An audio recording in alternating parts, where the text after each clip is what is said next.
Welcome to Navigating Freedom in Federal Retirement, the beacon for federal employees navigating the complex waters of retirement planning. We recognize your unique challenges, deciphering intricate policies and optimizing your benefits. Your host is Jeff Gill, a seasoned financial wealth advisor committed to demystifying this journey for you. Our strength? A team of renowned specialists, policy experts, financial strategists, healthcare consultants, and more. Each episode aims to transform confusion into clarity, offering actionable insights and strategies. Federal employees, it's time to turn apprehension into action. The path to a confident retirement starts here. Let's dive in. Welcome to the show today. My guest today is Dr. Rita Bailey-Roland. Dr. Roland is a certified public accountant, a certified professional life coach, and a licensed insurance broker with over 30 years of experience helping government employees understand their federal benefits and helping prepare them for their financial future. She is the founder and president of Affordable Benefit Solution. Rita is also the author of Understanding Your Federal Benefits for the New Retirement Climate and co-host of the webinar series, Financial Fed Friday, providing financial literacy and insights into government benefits, retirement planning, alternative investments. She conducts workshops for various government agencies and private organizations focusing on retirement income strategies, insurance planning, budgeting, estate planning, and aligning values with financial actions to help her clients reach their financial goals. Welcome to the show. Thank you. Thank you. Thank you for having me. Great. Rita, may I ask, can you share some of the key principles that of your strategies that individuals approaching retirement should consider regardless of whether or not they use professional services like yours? Well, I'm going to say this really quick. I'm going to try to do it very quick, Jeff, so it's not long. But one of the things that I do is I've been doing this for a long time, and I really got started helping people because my mother died when I was 11 and she was a postal worker. And so at a young age, I started to think about benefits and retirement and death. And then later on, my father got married again, and he married a federal government employee who was under the CSRS retirement system. And my dad later came to work for the government. He was under FERS. And so as my dad was starting to retire, we began to look at it from this mountain point of view.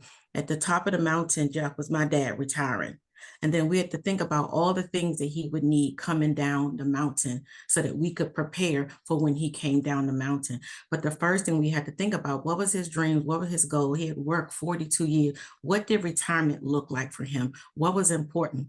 And so we was able to take those dreams and those goals, come up with a strategy that would help him, and then apply tools to get there. Many people, Jeff, when they first think about retirement, they only think about a 401k, a stock account. They think about all of the tools, but you got to go to the thing that matters most to most people is, what is your dream? What is your goal? And then having the right strategy, which means what income sources do you have? When will you turn those resources on? Do you have tax-free income?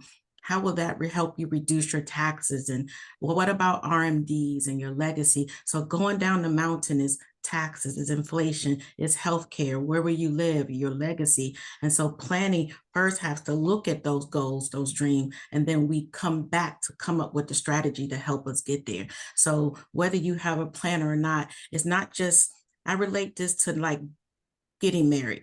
Getting married is a 4 to 6 hour event, depending on how much you like to dance, right? But we spend years planning for a wedding, got a whole show, say yes to the dress. But we know the real wedding for people who's married, the real work comes after you say, I do, becoming one. That's just like retirement. It's a one-day event that you walk out the door, I'm done. But retirement could be 20, 30 years. What does that look like for you? And then how do you come up with the strategy to get there? Are you going to stay in the area? Are you going to move? These are the questions that you have to ask yourself. What about my FAGLI insurance? Do I still need as much? Is term important? Is permanent? There's all of these things that are important for you to know. You got to look at that first. What do you want? And then come back and then come up with the plan to help you get there. You hit the nail right on the head. And I find a lot of clients, sometimes you can never start too early, right? So it's such a complex process that it really needs the attention. and people like yourself can start 10 years ahead of retirement and really make a huge impact and make this much less stressful. I think that's So, important. And I think many people go to lawyers to get help. They go to the fitness instructor to help them get fit. They go somewhere to help them lose weight. They go everywhere else for their life to get help. But when it comes to their finances, I don't know if it's shame, pride, or whatever it is, they tend to sometimes suffer in that area alone. that's very true.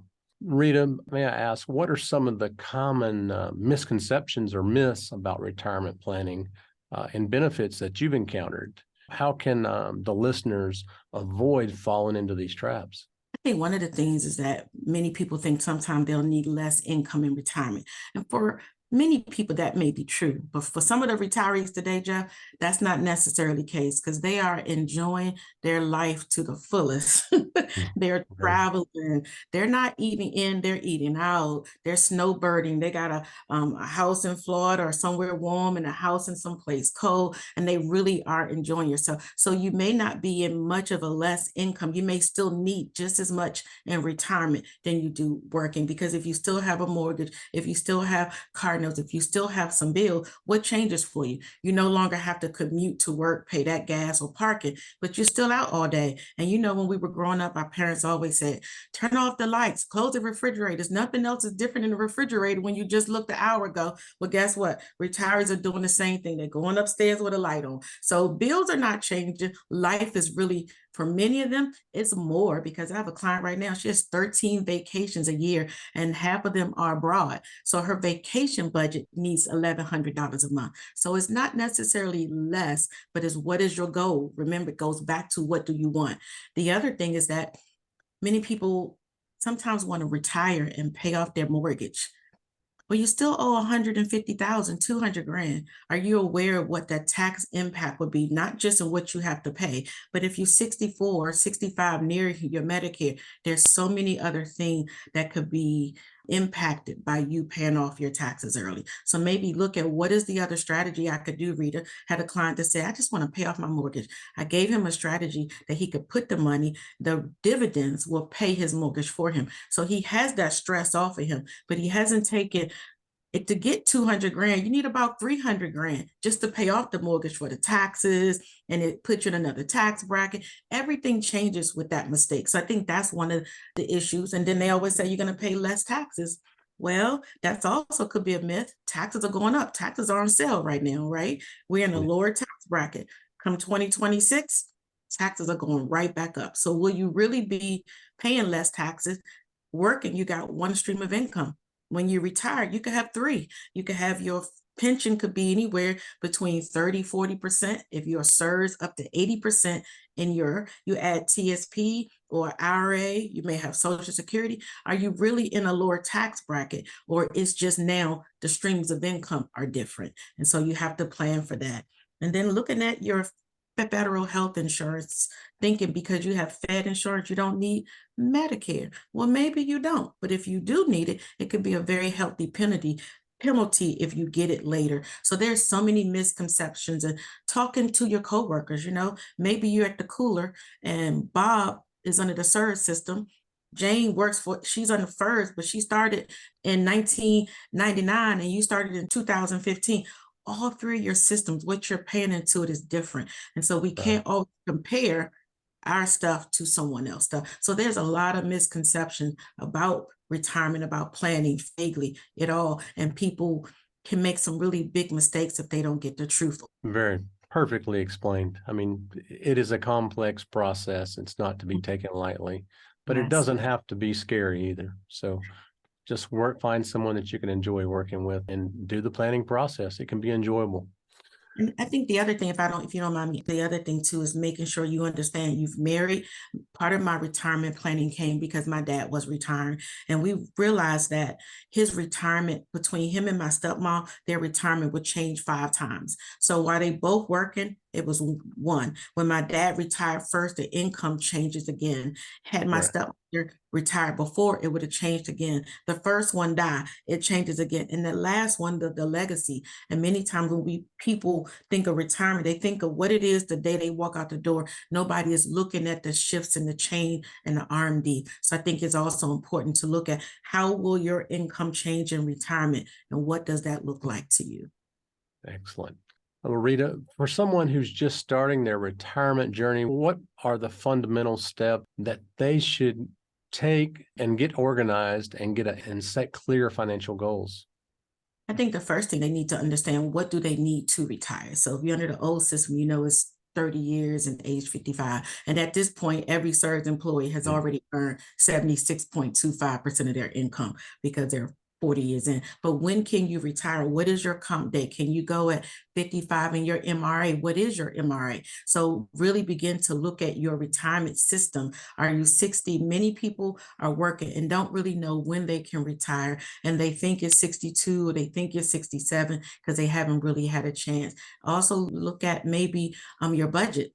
So have a budget that we discussed a little early. That to me dictates our lives. Like we go out and just spend, but not having a budget, knowing what are my outflows, because that's going to help me determine my inflows. And when can I retire? Is this going to be enough for the pension? What is my supplement that's going to add to it? Will I have to take my Social Security at 62 when I really want to take it at 67 because I didn't have a plan? So how will taxes affect you for Social Security, for TSP? Think about your Faigley life insurance. Maybe what you needed years ago was $500,000, but in retirement, you may not, because when you realize having 5 times your salary at 100 grand, $500,000 will cost you $500 at 65, $900 at 70. So understanding all of these costs and the impact on your retirement. So planning, looking at it, getting an estimate, looking at your budget, looking at all of your streams of income and understanding where will the income come from? How will I use it effectively? How can I reduce taxes and everything that goes in it? But having a budget is the foundation to your success. Right. Well, Dr. Rita, how would you suggest the listeners assess whether they're financially on track for retirement? And what tools and resources should they use? Well, we use a system, what is called Retirement Analyzer. We help our clients, and we'll be able to put all of their data in a system that can actually help them create the different financial plans. Like, what if I retire at 62? What if I retire at 65? What if I take part income? So we're able to put it all together. But maybe you can just look at a calculator. TSP have one on their site where you can look at the site and say, if I retire here with this much money, how long will that money last? Or if I wanted to withdraw $2,000 a month, how long would it last? You can go on the OPM site and you can get, not the OPM, you want to go to Social Security, they have calculators. And your payroll back office, I call it a back office, but Jeff for the government's probably called something else, is their portal where you can go get a benefit estimate. So there's many different things, but I think one of the important things to understand is that a pool of money is just a pool of money. You have $1 million. It doesn't mean anything if you don't understand how to use it for income, how to create guaranteed income streams that can take care of you and maybe even leave something to a legacy if you want to. So understanding it all and doing your own work. I think we want something, but we don't always want to do the work, Jeff. Like, me and my husband had to sit down. Like, you can't have success financially if you don't put work in. Like, we put work in for college, right? We put work in to get a degree. We put work in to be on social media, to be the best, but we don't want to put work in planning. And it takes time to look at everything. Maybe every other week you take an hour out your Saturday to look at your budget, to wear your number and just make sure that you're on track, because without having a plan and without looking at that plan and adjusting it, it's hard to do. When you reach retirement, you find yourself stressed trying to put all of this together at one time. Right. And you're so right as far as doing the work, because I find that clients that take ownership in their own plan are the most likely to complete it and be successful. Absolutely. May I ask you, are there any specific tax saving strategies that retirees or pre-retirees should be aware of, especially in light of the potential changes that we have coming with the tax laws? I would definitely say, consider a Roth IRA. So if you're still working, you may want to think about moving some of those funds from the traditional side to the Roth. Note that just because you give every penny of your money to the Roth, the government will still match you. That's a misconception people also have, Jeff, that if I put all of my money in the Roth, will the government still match? They will match you. They will put it on the traditional side because the government's not giving us free money, right? You get some free money, but they got to get something out the deal called taxes. Maybe think about tax conversion, maybe even using specially designed life insurance. I have clients that are young and they may can afford to do 17%, but maybe if you're only 35 or 40, you may not want to have all of your money in prison, as I say, until 59 and a half, because you can't get access to it. So maybe looking at some other vehicles that you can use that will also not only give you income, but actually give it to you tax-free. Maybe look at other funds like energy funds and not have all of your money in the same pools. Maybe consider a QCD, which is a qualified charitable distribution, where you can give to a charity. It's not a tax deduction, but it allows you to qualify as an RMD, and that is not counted as income. So if you can give away $30,000, $40,000 to the charity that you're going to give to anyway and not have to pay taxes on it, that changes the game. And maybe a QLAC, using other vehicles for taxes. So there's so many things you can do that you can use to help reduce your taxes, but planning, understanding them, and what is the impact on you. Excellent. So, Rita, can you share some of the tips to effectively manage the debt? We see a lot of our clients having a lot of debt approaching retirement. How can they improve their financial situation? Cool, Jeff. So you hit a sore spot, and I know you're not going to have me on here all day, so I'm gonna try to say this very quick, okay? But Jeff, in 2001, I had a house in DC. It was a beautiful home, 4 levels. The 3rd floor was my whole bedroom. I didn't have any children, wasn't married, so I said, don't put any wall, make it my whole. It was everything to me, but it was too much for me. I had a very expensive. My mortgage was over $4,000. Had a car. Credit was bad, and I wanted this life, and I was willing to pay whatever it cost to have that life. And that life almost took me out stress-wise because I was trying to work to keep it. And so the first thing I would do was tell people to look at where you are and be willing to give up something. So I had to sell the house, doing a good time. Thank the Lord. The Lord gave me a dream one night to sell my house. I woke up, Jeff, and said, that wasn't Jesus, because I live across the street from Senator Gephardt. Chief Ramsey lived here, Gaynor. I'm not going to sell my house. The next night I had another dream. He told me to sell my house. It wouldn't be worth $1 million when I wanted it to. I would have a foreclosure, and that he would prepare for me. And that morning, that next day, I woke up, I was very clear it was him speaking to me. And so I sold that house for $805,000, but I owed the IRS over $100,000. I owed Maryland over 40. I had a bad partner. I had to pay his $26,000 debt because that was in my name. By the time I finished, Jeff, I had $2,000 to my name. But what I had was freedom. And you see the shirt, you can see it's a logo shirt. I had tailor-made suits. I had to go back to cotton shirts that I can wash and wear. I left Starbucks, went back to 7-Eleven, went back to Maxwell House, good to the last drop. And so you think about it, you have to begin to look at your life and say, what are you willing to give up so you can fix it? And so maybe some of you have to move. Maybe you have to change your car. Maybe look at your debt. What are the interest rate? Try like only charge it on float dates so that you have at least 45 days to pay. Maybe use the snowball effect where you can pay your debt down and then don't go back into debt. But I think the biggest issue is have yourself a budget, because a budget will dictate what life looks like for you. Oh, my budget says all my allowance is only $200. So that means I can't spend $400. I can't go charge something because you're not using your money. You're using somebody else's money at 29%, 23%. And is it worth it? And then we have different programs to help people get out of debt in a third to half the time, even paying off their mortgages. So soliciting help, that also made a big deal for me, because once I was able to pay things down, I was able to stay in a place because I had a program that kept me on track. So, and don't have any shame about it. Many times too, Jeff, that when we get into a place, it's hard to come out because we're so busy thinking about what other people are thinking and how do they make you. Like, what does it matter to you what someone else think when you're already in it? Like, you got to change your mindset and be okay to be free. And being free may mean you got to sacrifice what you think is what you want. But many times it's not even really what we want. It's what we think we should have, is what we're looking at our friends and our neighbors. And we put that lifestyle on us. And maybe that's not a lifestyle that we can afford. Very, very true. With health insurance, Rita, it's a critical aspect for retirement planning. What are some of the key considerations for our listeners when selecting the right health insurance options for retirement?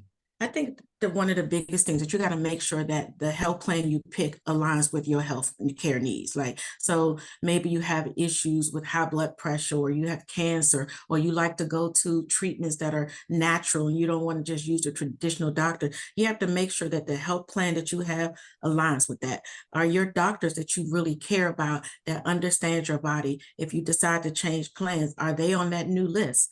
Do you travel? I have a friend who travels all the time. So she has to make sure that her health plan can handle out of state and out the country care for her in the event that she gets sick and hurt. Will it allow you to do screenings and get second opinion? All of this matters. Looking at the prescription, what prescriptions do you take? What does it cost with this plan? Is it a tier 1, a tier 2? Can you get generic? Or do you have to get brand? What is their premium increase rate? And do your due diligence, because your health matters. And so don't leave it up because your co-worker has Kaiser or Blue Cross Blue Shield. It's all about your body, your family. So you have to find the right plan. And then if you move, will your plan be in that new state? Those are all of the things I would think about. Yeah, the water cooler advice, it really can derail some people or get them pointed in the wrong direction. They really need to sit down with an expert like yourself and outline what their goals are and what their activities are going to be. So like you said, you can tailor it to them. Yes. Also, something that's greatly overlooked is long-term care insurance. You know, it can be essential for a couple or for anyone, actually, as far as maintaining what I call dignity, you know, and having control of your assets, having control of your care. How can your listeners assess a long-term care insurance that fits their retirement goals? I think the first thing people have to understand that whether you feel good today, statistics says that 76% of Americans, Jeff, would need long-term care at some plan. And for me, I think that is growing because we're living longer. And so you may live till you're 95 or 100, but that doesn't mean you're not living without care. And I think the biggest issue with long-term care is that people may have seen or got a quote. And that quote, Jeff, is the Rolls Royce quote. And maybe you just need the Ford Focus one. So maybe the one you looked at was $400 a month and it gives you all the bells and whistles. But I believe the best plan, Jeff, is the one that's enforced when you need it. And so I have one for my mother. I couldn't afford the Rolls Royce plan for her, but I got a plan for her and one for me that in the event that she gets sick and hurt and we have to take care of her, I'd rather have $3-4 grand coming in the house to pay the nurse than to have nothing. So understanding that it has to be a part of your plan. And if it's not a part of your plan, please let your children, let your loved ones, let the people who are going to take care of you know that you've made a decision to not get long-term care because you've made them their long-term care plan. My best friend's mother was a retired government worker. She didn't want to get long-term care plan. She needed long-term. My best friend had to sacrifice her daughter's education and her retirement because she now has to pay for a nurse to come take care of her mother. And understand that a semi-private room today for nurse for long-term care is $8,000. To stay at home, it could be easily be $3 to $4 for care. So if you have retirement money and you don't have care, you now have to pull that money out at a larger sum, paying taxes, so that money could go down much faster than you want by not having a long-term care plan. And don't think your health care is going to cover it and Medicare is going to cover it. That's not the case. And maybe look at, for us, we have hybrid plans. I have a client I'm meeting tomorrow. She took 100 grand of her TSP and we're moving it into a plan that will be long-term care. But if she doesn't need it, Jeff, it becomes a life insurance policy for her daughter. So it's the best of both worlds. If she needs it for care, it's there. But what she really want to do is to be able to leave money to her daughter. So it gives her daughter peace. If mom lives and I got to take care of her, I have money. But if mom leaves If she doesn't need it, she's left me a tax-free benefit. So I think it's so many different things, and you can look at what's best for you. It's not a cookie cutter. They're not all the same, and you can pick a plan that best suits you and your financial needs. Right, right. Access to it if you need it, but maintaining control. That's key. Rita, for our listeners, who may not have access to your workshops that you give, what are some of the resources or self-help tools that they can use to improve their financial literacy and retirement planning?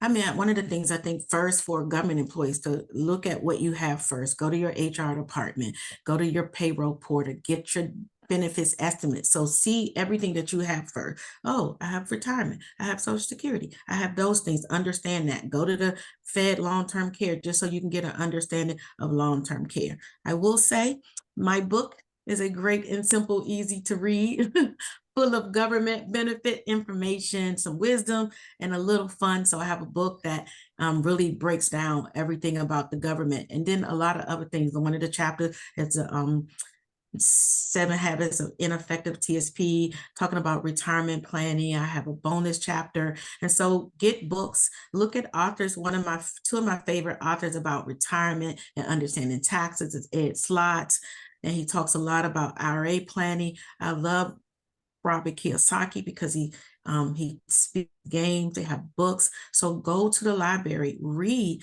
take your time. I tell people this may sound a little crazy, but get a good book and take it in a restroom with you. So when you're there for a few minutes, just have the book there, and every day you'll get a little bit in every day. It doesn't have to be, so complicated.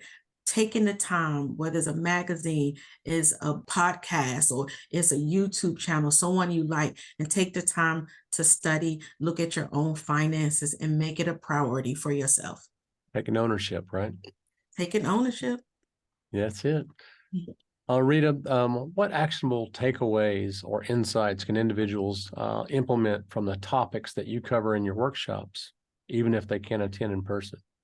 One of the things too, you can also do, I do a broadcast every first and third Friday with my co-host, Darlene Jenkins, and it's called Financial Fun Friday. And we just kind of, for about 15 or 20 minutes, we just kind of pull back the curtains on your benefits, retirement planning, estate planning, long-term care, vacation on a dime, debt. And we go in depth for about 10 or 15 minutes, not long. That's one of the things you could do. And then begin to just understand what you have, and then have a list of your goals. I think if you start there, that'll give you some peace of mind. What do I want? And then once you know what you want, we talk about Social Security planning. We talk about long-term care planning. We talk about FAGLI and the impact on your pension. We talk about the breakdown of TSP and Roth and conversion. And then look at taxes from a macro point of view and not a micro. And so when we think about it, you think about a news reporter, they come to the news to tell you what has already happened, maybe something that's planned. But the weather forecast, they look down to the future, said 2 weeks from now, it's a hurricane. You need to get your sand, make sure you have your water. So when you think of your taxes, you don't want somebody who's just going to key in the numbers and spit out a return and say, hey, Rita, you owe us $1,000, or you give back $1,000. One saying, Rita, you're going to have some tax problems coming. This is what you need to do. And I think a big issue that I didn't say earlier, Jeff, about taxes, that we were all sold this bill of goods, right? When we started to make more money, we went to our tax preparer. They told us 2 things we could do. We can buy a bigger home for a deduction, or put more money into our qualified plan. And guess what? Both of them have left people in some really, troubling spot. One, right. The house costs you more. So if you got a bigger house, you got more mortgage, more tax, more Pepco bill, your electric, everything is more. So did you really save? And then we put our money into a vehicle. And it's like me telling Jeff he's going to be my business partner, but he has to do all the work. He has to stay the sleepless nights. He has to do all the investment. And in 30 years, I'm going to come tell him how much I want. Jeff, would you do business with me with that? Never. Never. He didn't say no. He said never. But that's what we all did when we put our money into qualified plan. So really educating ourselves, looking at what are our other options, and creating a plan that's best for you, and make it an individual thing. Because remember, the Bobs in the world, we got to look, there's so many things that are different about me and Jeff when it comes to retirement. So planning for it cannot be the same. Right. I just want to say how interesting it has been today to speak to Dr. Rita Bailey-Roland. And I want to thank you for being here. Thank you for having me. It has been a pleasure. And hopefully, your listeners are leaving here with, even if it's just one nugget that they didn't come with, it matters because planning matters. And at the end of the day, we want you to be able to have fun in retirement. Why? Because you worked that hard for it and you deserve to enjoy it to the fullest, not worrying about where money is going to come from or stressing, but really be able to enjoy those last however long you're going to live. It'd be nice to know that you put in the work and a plan so that it can be just the way you want it to be. And to me, that's everything when I help my client, that they have peace of mind, going to bed, knowing that they have the right plan in place, they can enjoy retirement. That's what it's all about. Thank you. You've been listening to Navigating Freedom in Federal Retirement. We'll see you again next week for another episode. This concludes another episode of Navigating Freedom in Federal Retirement podcast. As federal employees, your retirement journey is unique, and we're here to guide you every step of the way. With host Jeff Gill and our lineup of experts, we aim to bring clarity to your path ahead. If you found value in today's conversation, please share it with a fellow federal employee. Remember to subscribe for continued insights. Until next time, here's to your informed and bright retirement future.